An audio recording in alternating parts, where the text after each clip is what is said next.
Olá, muito boa noite para você. Hoje é dia 17 de junho de 2025. Eu sou Paulo Leite e o Direto do Plenário está no ar.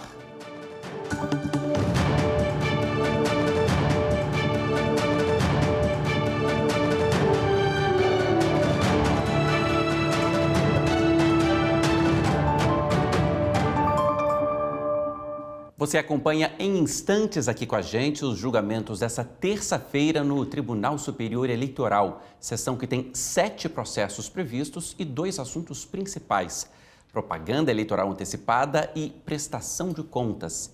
E quem nos ajuda a entender esses casos é a advogada Valéria Paes Landim. Tudo bem, doutora Valéria? Bem-vinda mais uma vez. Muito obrigada, Paulo. Boa noite. Vamos para a pauta? Vamos. Bom, o item que abre essa noite de julgamentos no TSE é o recurso do ex-deputado Nereu Crispim contra a decisão que reprovou as contas de campanha dele na votação para deputado federal em 2022.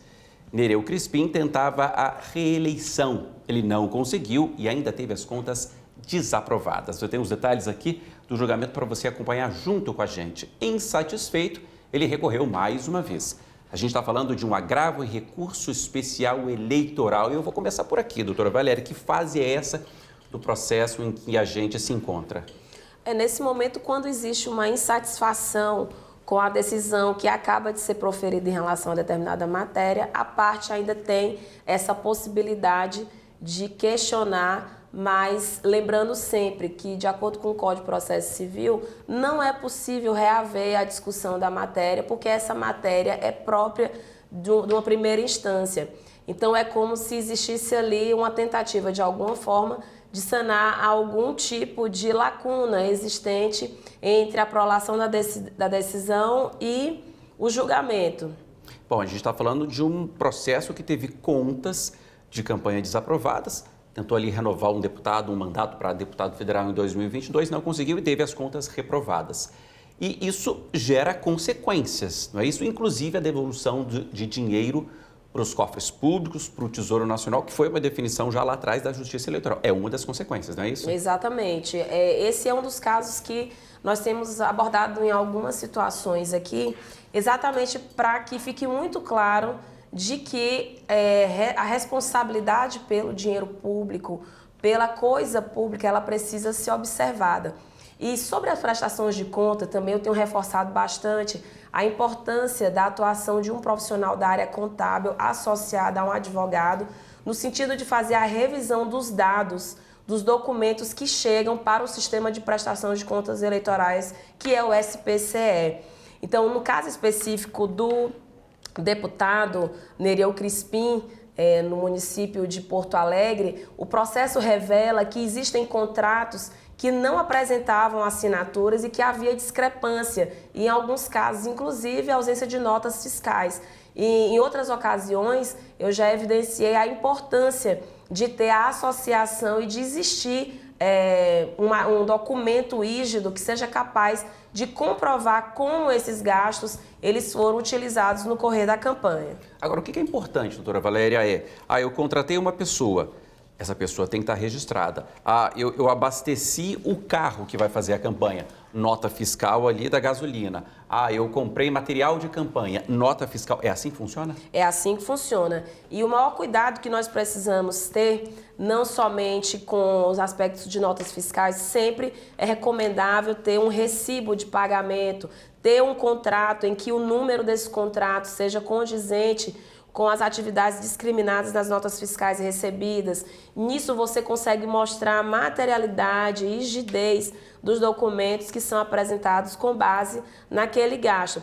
E, sobretudo, quando nós falamos de combustível, nós temos casos que são verdadeiros paradigmas no Brasil, em que se tentou durante muito tempo, isso inclusive é uma construção jurisprudencial muito feliz que a Justiça Eleitoral consolidou, porque antes existia uma tentativa de fazer o pagamento de abastecimento de carros para carreatas ou motocadas e assim por diante, e não haver uma fiscalização mais enérgica em cima dessa situação. Com o passar do tempo, se observou que casos como esses eram possíveis de, inclusive, existir lavagem de dinheiro, e foi quando a Justiça eleitoral, e também o próprio legislador resolveu se atentar a esses detalhes e exigir um pagamento específico ou um regramento, um protocolo para esses pagamentos serem realizados. Então é muito importante esse caso também em relação a esse tema. Vou seguir aqui, doutora Valéria. Esse é o item 1 da pauta de hoje, que faz parte da lista 1 do ministro André Mendonça. Os 7 processos da noite, por sinal, são de julgamento em lista. Esse sistema é usado no tribunal desde 2014 e tem por objetivo agilizar a tramitação das ações. Geralmente, um processo incluído para julgamento em lista trata de questões jurídicas mais simples, sobre as quais existe consenso ou tem jurisprudência já firmada. Além disso, existem regras. O relator distribui os votos para os demais ministros previamente. As listas são afixadas no quadro ao lado da entrada do plenário e os processos são divulgados na internet. Bom, seguindo aqui com a pauta, a gente chega ao item 2, outro caso de prestação de contas. Nesse processo, o recurso é de Maria de Fátima Galina Fortes Ferreira Santiago. A Fátima Santiago, já há movimentação no Tribunal Superior Eleitoral, sessão por videoconferência. Vamos lá, ao vivo. Todas e todos, declaro aberta a sessão desta terça-feira, 17 de junho de 2025, sessão do Tribunal Superior Eleitoral, realizada por videoconferência. Cumprimento os integrantes deste tribunal, senhor vice-presidente, ministro Cássio Nunes Marques, a quem de pronto eu agradeço pela substituição na semana passada, pela eficiência, por ter conduzido, muito obrigada. Ministro André Mendonça, senhora ministra Corregedora-Geral da Justiça Eleitoral, ministra Isabel Galotti, ministro Antônio Carlos Ferreira, ministra substituta Edilene Lobo, ministra substituta Vera Lúcia Santana. Cumprimento o senhor vice-procurador-geral eleitoral, doutor Alexandre Espinosa, senhores advogados, os servidores, todos que nos acompanham nesta sessão plenária. Informo que não haverá sessão administrativa hoje, portanto, dou início à sessão jurisdicional. Cumprimento o senhor secretário, João Paulo, e solicito que proceda a leitura da ata da sessão anterior. Ata da sessão ordinária jurisdicional do Tribunal Superior Eleitoral, realizada inteiramente por videoconferência em 12 de junho de 2025. No exercício da presidência, o senhor ministro Nunes Marques, vice-presidente, presentes à sessão, os senhores ministros André Mendonça, Dias Toffoli, Isabel Galotti, Antônio Carlos Ferreira, Edilene Lobo e Vera Lúcia Santana Araújo. Vice-procurador-geral eleitoral, doutor Alexandre Espinosa Bravo Barbosa. A ausência justificada da senhora ministra Carmen Lúcia, presidente. Às 10 horas e 11 minutos foi aberta a sessão, sendo lida e aprovada a ata da sessão anterior. Foram julgados 7 processos e a sessão foi encerrada às 10 horas e 15 minutos, presidente. Agradeço ao doutor João Paulo. Indago dos senhores ministros se há alguma observação, a notificação ou retificação a fazer na ata. Não havendo, declaro-a aprovada. Apregou para julgamento 2 listas que estão pautadas para esta sessão. Foram todos os processos afixados no quadro ao lado da entrada do plenário, como sempre. Os processos foram previamente divulgados na internet. A lista número 1, relatado pelo eminente ministro André Mendonça, tem 3 processos. No agravo regimental, no agravo em recurso especial eleitoral 0603-413, traço 12, procedente de Porto Alegre. Agravo regimental no recurso especial eleitoral número 0601-418-89, procedente de Maceió, no qual declina suspeição por motivo de foro íntimo a eminente ministra Edilene Lobo, e o agravo regimental no recurso especial eleitoral número 0600-590-87, procedente de Brejo Grande, Sergipe. Em todos esses casos, o eminente ministro relator nega provimento. Eu indago dos senhores ministros se há alguma divergência. Não havendo, proclamo o resultado que o tribunal, por unanimidade, negou provimento aos agravos, suspeita no caso do agravo 0601-418-89, a ministra Edilene Lobo. A lista número 1, relatado pela eminente ministra Isabel Galotti, tem 4 processos, são agravos regimentais em recurso especial eleitoral. Nestes 4 casos, a eminente ministra vota no sentido de negar provimento aos agravos. E eu indago dos senhores ministros se há alguma divergência.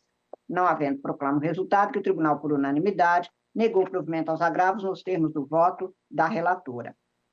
Eu indago aos senhores ministros se há alguma urgência, matéria a ser posta em mesa, que deva ser apreciada nesta sessão pelos senhores ministros. Não havendo, portanto, eu queria, antes de encerrar, fazer duas observações. A primeira é no sentido de que há 13 anos atrás, porque depois de amanhã nós não teremos sessão, então relembro apenas que há 13 anos atrás, 19 de junho de 2012, este tribunal publicou a resolução 23.381, que instituiu o primeiro programa de acessibilidade da Justiça Eleitoral. Essa resolução representou, segundo o que é posto hoje pelos doutrinadores e historiadores da Justiça Eleitoral, um marco no sentido de ser pioneira para buscar garantir plena acessibilidade do eleitorado nos locais de votação e, portanto, assegurando a cada pessoa que tem alguma limitação na mobilidade que possa exercer plenamente o seu direito de voto. Desde a implementação, naqueles idos de 2012, e de que, por coincidência, eu também era presidente, os tribunais regionais eleitorais e as zonas eleitorais têm tido, ministro Cássio, a questão da acessibilidade como um dos pontos chaves. Em todo lugar que eu chego, as pessoas perguntam o que a Justiça Eleitoral pode fazer a mais.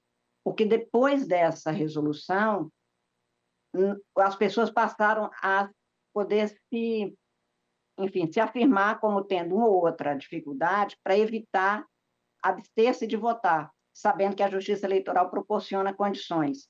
E só para se ter uma ideia, isso é uma obrigação nossa, claro, de garantir os direitos humanos, o direito à participação, à igualdade no processo eleitoral, mas apenas para se ter uma ideia da importância que a Justiça Eleitoral dá à questão da acessibilidade, e que esse questionamento que vem sendo feito cada vez com mais frequência, é bom que fique claro que vem, como eu disse, há 13 anos, portanto, da tomada de decisão nesse sentido pela Justiça Eleitoral.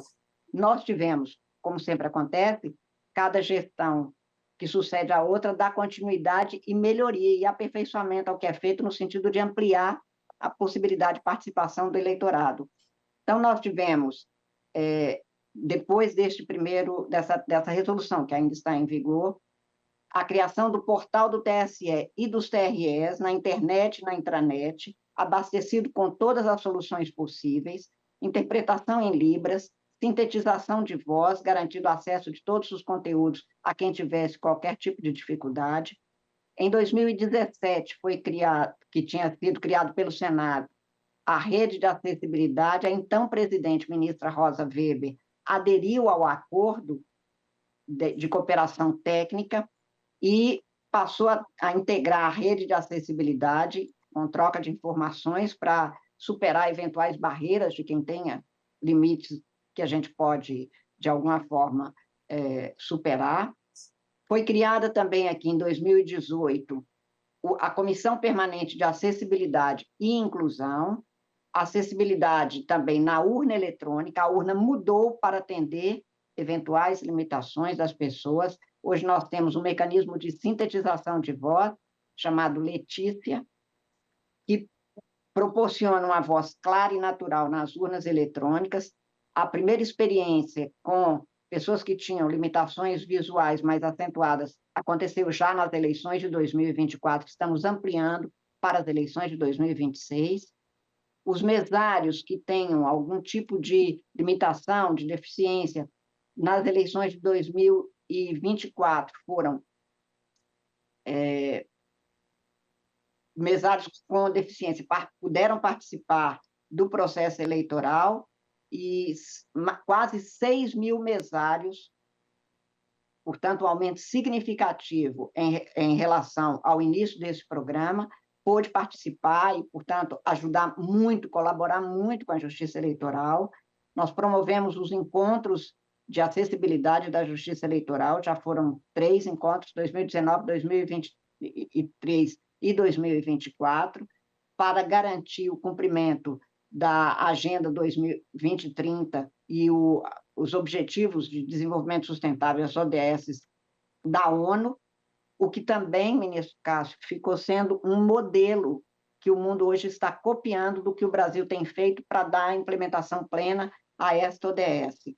E, além disso, nós temos as transmissões com interpretação em Libras desde 2019, quando se começaram a transmitir as sessões plenárias pela TV Justiça. Isso tudo para dizer que as próximas eleições, que serão presididas pelo ministro Cássio, o vice-ministro André, tem uma tendência a cada vez mais ampliar esta participação, e este tem sido um dos pontos altos da Justiça Eleitoral brasileira. E apenas para se ter uma ideia, nós trabalhamos com a possibilidade que alguns TREs, 2 TREs já adotaram, de se o eleitor ou a eleitora manifesta antes formalmente que ele pode ter alguma deficiência, para ele ter autonomia e não depender de alguém levar, por exemplo, o Tribunal do Pernambuco providenciou transporte especial para buscar este eleitor e deixar o eleitor em casa, de tal maneira que ele não precisa de depender de alguém da família. O Supremo Tribunal garantiu o transporte coletivo gratuito no dia da eleição, mas quem tem limitações, eventualmente, não pode estar lá. A nossa tendência é, para as próximas eleições, no próximo ano, ampliar isso e, tanto quanto possível, garantir que os TREs possam, todos eles, proporcionar uma boa parte de eleitores com dificuldade de locomoção serem devidamente servidos pelos TREs. Então, apenas para dizer que neste mês em que a gente tem 13 anos já do primeiro normativo sobre a matéria, nós avançamos significativamente. Cada gestão que vem tende exatamente a ampliar e melhorar e oferecer melhores condições do que a anterior, e com isso nós conseguimos que neste item continuemos a ser, na Justiça Eleitoral brasileira, exemplo copiado por vários lugares do mundo. Eu acho que esse é um ponto muito positivo que a gente tem a oferecer, a garantir como direito do cidadão brasileiro. A outra nota que eu gostaria é que, na próxima quinta-feira, como é feriado, nós não teremos sessões, nossa sessão regular, mas na próxima terça-feira teremos sessão presencial regular. Não havendo mais nenhum processo a ser julgado, nenhuma urgência, posta pelos eminentes ministros, eu agradeço a presença de todas as ministras, todos os ministros, desejo uma excelente noite, declaro encerrada a presente sessão, garantindo a todos que, esperando que todos tenham um excelente feriado na próxima quinta-feira. Muito obrigada. Você acompanhou aí ao vivo o Direto do Plenário com a transmissão da sessão de hoje do Tribunal Superior Eleitoral. Bom, muito obrigado pela sua companhia. Continue com a programação da TV Justiça e até a próxima sessão, que, como a ministra disse, é na terça-feira da semana que vem, sessão do TSE. Tchau.